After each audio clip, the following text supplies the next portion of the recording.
आजमगढ़ जिले के जीयनपुर में लोको पायलट दुर्गेश की मौत का मामला अब और गर्म हो गया है। घटना की गंभीरता को देखते हुए उत्तर प्रदेश अनुसूचित जाति और अनुसूचित जनजाति आयोग की टीम आज मौके पर पहुंची। आज दोपहर करीब 3 बजे आयोग की टीम नौशहरा में पहुंची और पूरी घटना की जांच की। टीम ने सबसे पहले दुर्गेश के परिजनों से मुलाकात की, उनकी व्यथा सुनी और हर पहलू को गंभीरता से समझने की कोशिश की। इसके बाद आयोग ने पुलिस प्रशासन और जिला प्रशासन से भी बातचीत की। टीम ने साफ कहा कि मामले की निष्पक्ष जांच होगी और दोषियों पर सख्त कार्रवाई सुनिश्चित की जाएगी। सबसे अहम बात ये रही कि आयोग ने मौके पर ही सरकारी मदद की घोषणा की। पीड़ित परिवार को आर्थिक सहायता और अन्य सरकारी सुविधाएं उपलब्ध कराई जाएगी ताकि वे इस कठिन समय में अकेला महसूस न कर सकें। वहीं आयोग के उपाध्यक्ष बेचन राम ने कहा कि इस पूरे घटनाक्रम की जानकारी सीधे मुख्यमंत्री योगी आदित्यनाथ को दी जाएगी। उन्होंने ये भी आश्वासन दिया कि प्रदर्शन के दौरान जिन लोगों पर मुकदमे दर्ज किए गए हैं, उन मुकदमों को हटवाने के लिए अधिकारियों से बातचीत की जाएगी। आयोग की इस सक्रियता से परिवार को कुछ हद तक राहत मिली है।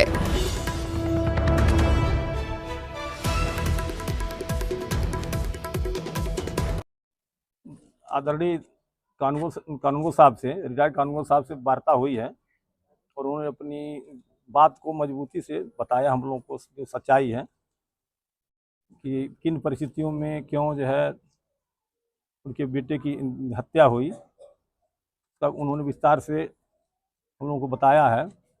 और उस संदर्भ में हम लोग जो है पुलिस अधिकारी एडिशनल एसपी साहब और सीओ साहब, एसओ साहब यहाँ मिल गए।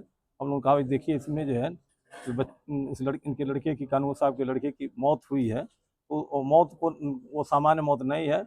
उस बच्चे को बुरी तरह से पीटा गया, मारा गया और उस मारने से ही जो है उस बच्चे की मौत हुई। और यहाँ तक जो है सेल्फास, जहाँ तक जानकारी मिली है, सेल्फास उसका या तो टैबलेट दिया गया नहीं तो पिलाया गया, क्योंकि वहाँ पर दूसरा कोई तो था नहीं, अकेले वो था। अकेले जो है जितना भी हो सका उन लोगों ने उसको मारा पीटा और उसी के नाते जो उसकी मौत भी हुई। अगर न कोई उसको कुछ कहता तो फिर जो है उसकी मौत कैसे होती। निश्चित रूप से जो है वो मारा गया है, पीटा गया है, वो हत्या है। और इसमें जो है जो भी लोग वांछित हैं उनके खिलाफ कठोर कार्रवाई होगी। इस प्रकरण को आदरणीय आपके इसी जिले के सदस्य हैं भाई साहब और बगल के जिले के विनय कुमार जी हैं मऊ के, हम लोग इस बात को महाराज जी के पास ले जाएंगे। और मैं चाहूँगा कि कानूनगो साहब अपना पत्रक भी दें और उसमें सच्चाई जो वास्तविकता है उसको रखें और उसको हम लोग जब पहुँचाएंगे महाराज जी के पास, मुख्यमंत्री जी के पास। और निश्चित रूप से यह कठोर कार्रवाई, जो लोग भी इसमें वांछित हैं उनके खिलाफ कार्रवाई होगी और वो लोग जो है निश्चित रूप से जो है कानून के कटघरे में आएंगे। शायद सुने हैं जेल भी लोग 6 लोग गए हैं, उनके खिलाफ जो है न्यायिक जो प्रक्रिया है उन लोग सजाए भी हो। लोगों पे आरोप लगाया था परिजनों ने, पुलिस ने उसको सभी लोगों को गिरफ्तार कर लिया। अब परिजन के आगे और क्या मांगे रह रही है? अब देखिए, अब परिजन तो 6 लोग गिरफ्तार हुए, उसको एडिशनल साहब भी बताए हैं, सीओ साहब भी बताए, एसओ साहब भी बताए हैं कि 6 लोग इसमें गिरफ्तार हुए हैं और उनके खिलाफ जो है जो वांछित मुकदमे हुआ है। और शेष जो है तो ट्रायल होगा। ट्रायल में जो है जुडिशरी जो न्याय देगी उसी को सबको मानना होगा।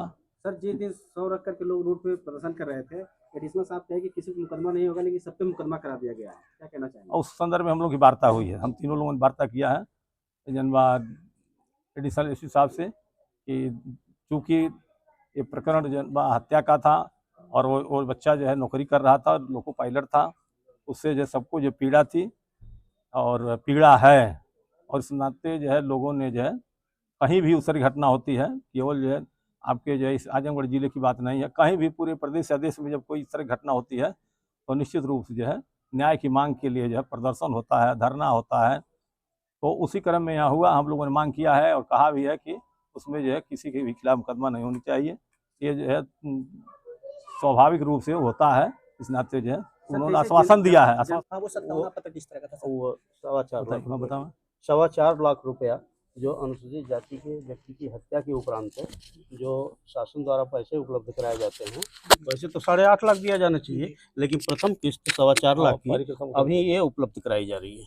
पूरी प्रक्रिया उनको दे दी गई है। जैसे ही ये जाति प्रमाण पत्र इनका जमा होगा, इनके खाते में ट्रांसफर हो जाएगा। समाज कल्याण अधिकारी यहाँ पर हैं, इनको आदेशित कर दिया गया है कि अविलंब इनके खाते में धनराशि भेज दी जाए। और हम लोग मुख्यमंत्री महोदय से मिलकर यहाँ जो परिवार के लोगों ने जो अपनी बात हम लोगों को बताई है, उससे अवगत कराएंगे और दोषी को कठोर से कठोर कार्रवाई उनके खिलाफ कराएंगे। जो कि भाजपा के एक नेता यहाँ पर नहीं आए, हम तो लोग भाजपा के हैं ना, भले ही आयोग में है। लेकिन इस परिषद का कोई नहीं आया। अब यहाँ के लोगों के बारे में हमको जानकारी नहीं है, लेकिन हम भी भारतीय जनता पार्टी के हैं। और आप तो प्रदेश की तमाम छोटी बड़ी खबरों को देखने के लिए हमारे चैनल को सब्सक्राइब करें, खबर को लाइक करें और बेल आइकन जरूर दबा लें ताकि आने वाली खबरों की नोटिफिकेशन आप तक पहुंच सके।